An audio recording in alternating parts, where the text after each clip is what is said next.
All right, so what I'm working on is finally we got the motor working for this gang of chain machines. We got them all belted up and all turning. And now I am trying, without an instruction manual, without any guidance whatsoever, and so of course it may not be any surprise that I'm floundering, trying to rig this thing up so it will run a piece of wire.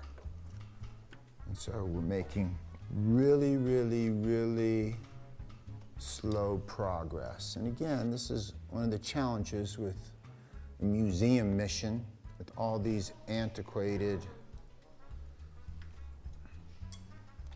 old pieces of machinery that don't have instruction books, don't have a spare parts inventory, is how do you make them run when you are not a person that is from the 1860s?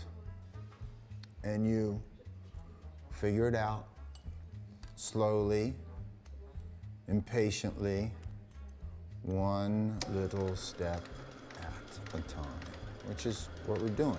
But yesterday, I didn't have any wire in it. And today I have wire in one, and soon I'll have one of these running, and then after that I'll have more running.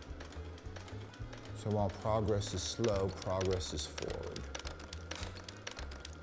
And on that note, I'm gonna pull that wire all the way out and start over.